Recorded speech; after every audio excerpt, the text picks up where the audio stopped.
내 영혼을 가득 채우는 말씀의 빛. 이사야 53장 7절 말씀입니다. 그가 곤욕을 당하여 괴로울 때에도 그의 입을 열지 아니하였으며 마치 도수장으로 끌려가는 어린 양과 털 깎는 자 앞에서 잠잠한 양같이 그의 입을 열지 아니하였도다.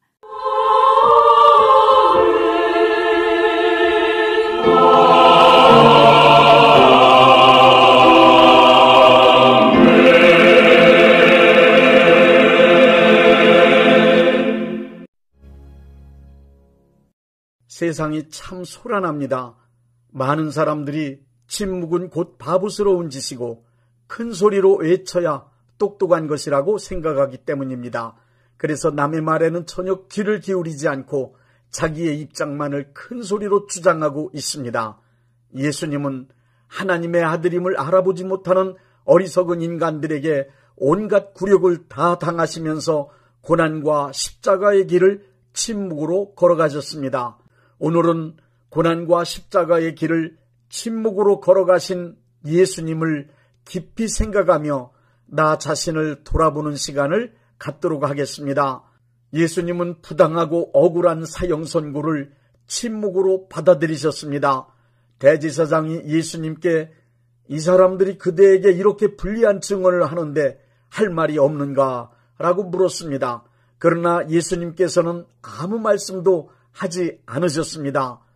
부당한 대우를 받거나 억울한 일을 당할 때, 그리고 불리하다고 생각할 때 자신의 정당성을 큰 소리로 외치고 싶은 유혹에 번번이 굴복할 수밖에 없는 것이 우리 인간들입니다. 굴욕이나 억울한 일을 당할 때 침묵하기란 무척 어렵습니다. 그럼에도 불구하고 침묵으로 견뎌낼 수 있다면 그때 우리는 조금씩 성숙한 신앙인이 되어간다고 믿어도 좋습니다. 침묵으로 거룩한 사람들이 성장했고 침묵으로 인해 하나님의 능력이 그들 안에 머물렀습니다. 온전한 신앙인들은 부당하고 억울한 일들을 겪을 때마다 그것들을 모두 침묵으로 버티며 결국엔 의롭고 선하고 진실함을 인정받았습니다. 예수님께서는 십자가를 등에 짊어지실 때도 침묵하셨습니다.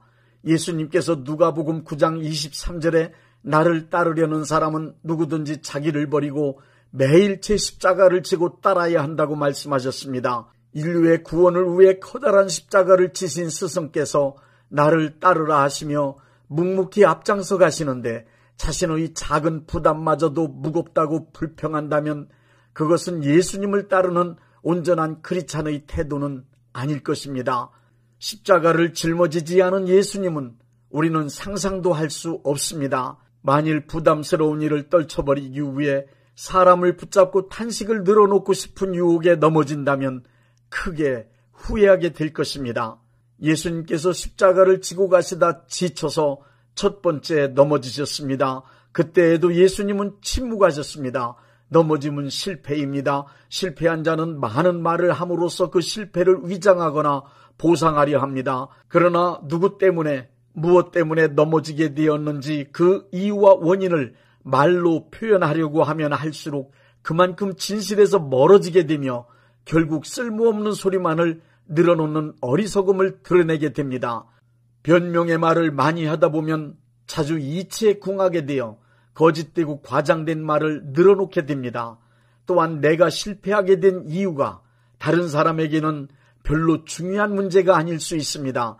실패 앞에서의 침묵, 그것은 하늘나라의 체험이며 넘어짐에서 다시 일어나게 하는 소망을 싹트게 해줍니다. 예수님께서는 어머니 마리아를 만나셨을 때도 침묵하셨습니다. 어머니와 아들이 침묵 중에 서로 만났습니다. 두 분의 침묵은 100마디의 말보다 훨씬 서로에게 위안이 되었을 것입니다. 사실 말이 많은 만남이라면 그것은 피상적이고 타산적인 만남이 되기 쉽습니다. 그리고 전인격적인 만남은 많은 말을 필요로 하지 않습니다.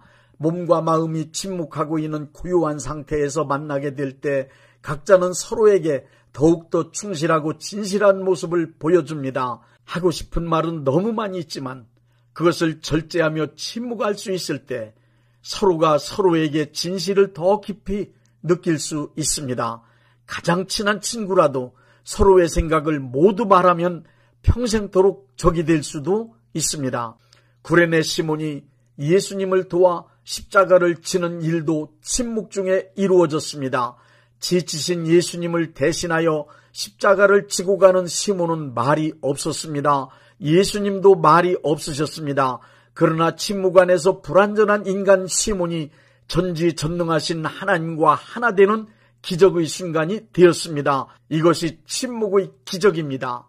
나쁜 일은 소리 없이 남몰래 해치우지만 선행을 하면서 침묵하기는 어렵습니다. 특히 자신의 존재를 타인의 평가에 기대고 사는 타자지향적인 사람에게는 침묵 중의 선행이란 불가능합니다. 가난하고 병들고 버림받고 무시당하고 모욕당하며 억눌려 있는 이들, 힘없는 이들에게 말없이 다가가서 따뜻한 손을 내밀 때, 그들의 짐을 함께 져줄 때 구레네 시몬에게 나타난 침묵의 기적은 우리 안에서도 이루어질 것입니다. 우리 크리스천은 선을 행할 때는 침묵해야 합니다. 크리스천에게 있어서 선행은 당연한 일입니다. 크리스천에게 있어서 타인에게 알려지기 위한 선행은 이미 선행이 아니며 크리스천은 마땅히 선행을 하도록 불리움을 받았기 때문입니다. 예수님께서 두 번째 넘어지실 때도 침묵하셨습니다. 흥청대며 먹고 마시고 마구 찌꺼리면서 다른 사람을 꾸짖고 비난하고 판단하며 깎아내리는 우리의 죄를 모두 짊어지신 예수님께서 감당기 어려운 무게 때문에 또다시 넘어지셨습니다. 왜 다른 사람에 대해 비방의 화살을 쏘아대면서 간섭하고 참견하려 합니까? 눈에 보이는 것조차 명확하게 볼 수 없는 유한한 인간의 처지에 어떻게 눈에 보이지도 않는 타인의 내면의 세계를 안다고 남을 판단하고 심판하며 저울질합니까? 하나님께서도 한 인간을 판단하시기 위해서는 그 사람이 죽을 때까지 기다려 주시지 않습니까? 그리고 인간을 판단하는 일은 하나님 한 분만이 하실 수 있는 일입니다. 예수님께서 세 번째 넘어지시면서도 침묵하셨습니다. 능력 있고 똑똑하다는 자부심 때문에 마땅한 특권을 누리고 섬김을 받아야 하며 세상이 자기들을 위해 존재한다고 착각하는 사람들이 연출하는 소동 때문에 기진하신 예수님은 세 번째 넘어지셨습니다. 세상이 점점 더 소란스러워지는 것은 강자임을 자처하는 사람들의 아우성 때문입니다. 좀 조용하고 사람답게 살 수 있는 세상을 위해서 우리는 침묵할 필요가 있습니다. 참으로 용기 있고 지혜로운 사람은 침묵으로 끝까지 버티며 버림받고 할 말을 못하며 억눌려 지내는 이웃을 위해 입을 여는 사람입니다. 이렇게 살기 위해 입을 열어야 할 때와 다물어야 할 때를 정확히 알 수 있는 판단력을 길러야 합니다. 안다는 것을 과시하기 위해 입을 여는 어리석은 사람이 되지 말아야 할 것입니다. 예수님은 옷벗김을 당하시면서도 침묵하셨습니다. 입고 있던 옷마저 빼앗기신 예수님께서 이제 남은 것은 아무것도 없습니다. 예수님께서는 이렇게 모든 것을 빼앗기시면서도 아무런 말씀이 없으십니다. 우리는 더 많은 옷을 끼어 입기 위해 더 많은 말을 해야 하며 더 높은 지위를 얻기 위해 더 많은 추종자를 얻기 위해 더 많이 소유하기 위해 우리는 더 많은 말을 해야 하며 더 화려한 치장을 해야 합니다. 입고 있는 옷을 모두 벗어버리고 알몸으로 서게 될 때 말이 불필요해지고 침묵에 젖어들게 되는데 이 침묵은 평화를 동반하며 마음의 눈을 뜨게 해줍니다.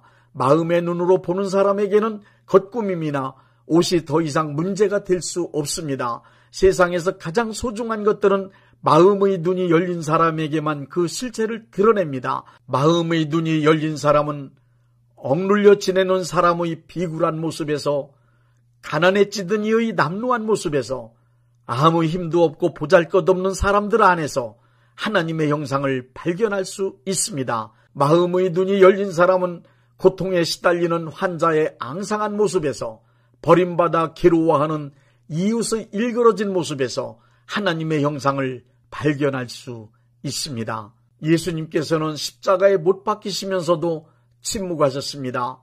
내가 세상에 대해서 죽었는데 내가 세상에 대해서 기대하거나 바랄 것이 무엇이 있겠습니까? 내가 세상에 대해서 죽었는데 세상에 대해 나는 어떤 의미가 있는 것입니까? 그리스도 예수의 사람들은 육체와 함께 그 정욕과 탐심을 십자가에 못 박은 사람이 되었음을 믿습니다. 체면 때문에, 분위기 때문에 짓거리게 되는 뜻도 없는 소리들을 모두 십자가에 못 박아버리고 진실된 말만을 하기 원합니다. 우리는 말과 소리를 분별할 수 있는 올바른 식별력을 얻어 진실한 말을 통해 크리스찬으로서 당당하게 살아가야 할 것입니다. 예수님께서 죽으셨습니다. 죽음은 침묵입니다. 죽음 안에서 모든 것은 침묵할 수밖에 없습니다. 죽음 안에서 부활이 잉태되듯이 침묵 역시 부활을 잉태합니다. 예수님은 하나의 미랄로 이 땅에 오시어 죽음으로 많은 열매를 맺으셨습니다. 죽지 않으면 부활할 수 없다는 진리를 겸허하게 받아들여 우리도 예수님처럼 매일의 삶에서 기꺼이 죽을 수 있는 사람이 되어야 합니다. 만물이 잠든 고요한 밤에 맑은 정신으로 일어나 앉아 하루 동안 한 말을 되새겨 볼 때 아무 필요도 없는 말, 해서는 안 될 말, 오히려 해로운 말을 했다는 자책으로 괴로울 때가 있습니다. 말을 안 했기 때문에 후회하는 일보다는 말을 했기 때문에 가슴을 치는 일이 우리에게 얼마나 많습니까? 인간관계에서 빚어지는 불화와 갈등의 대부분은 말에서 비롯되는 것임을 우리는 알고 있습니다. 무익하거나 불필요한 말들을 모두 묻어버리고 유익하고 필요한 말만을 골라서 하게 될 때 우리 모두는 참다운 크리스찬이 될 수 있을 것입니다. 혀를 잘 다스리는 사람이 되어 한마디 한마디의 말에서 그리스도의 향기가 풍겨나는 삶에 이르도록 기도해야 할 것입니다. 우리는 지금도 여전히 생각을 거치지 않은 성급한 말로 자신을 주장하는 어리석은 짓을 하고 있기 때문입니다. 심판대 앞에 서서 자신의 입으로 한 모든 말들을 해명하게 되는 날, 올바른 사람으로 인정받기 위해 지금 우리는 침묵으로 말해야 합니다.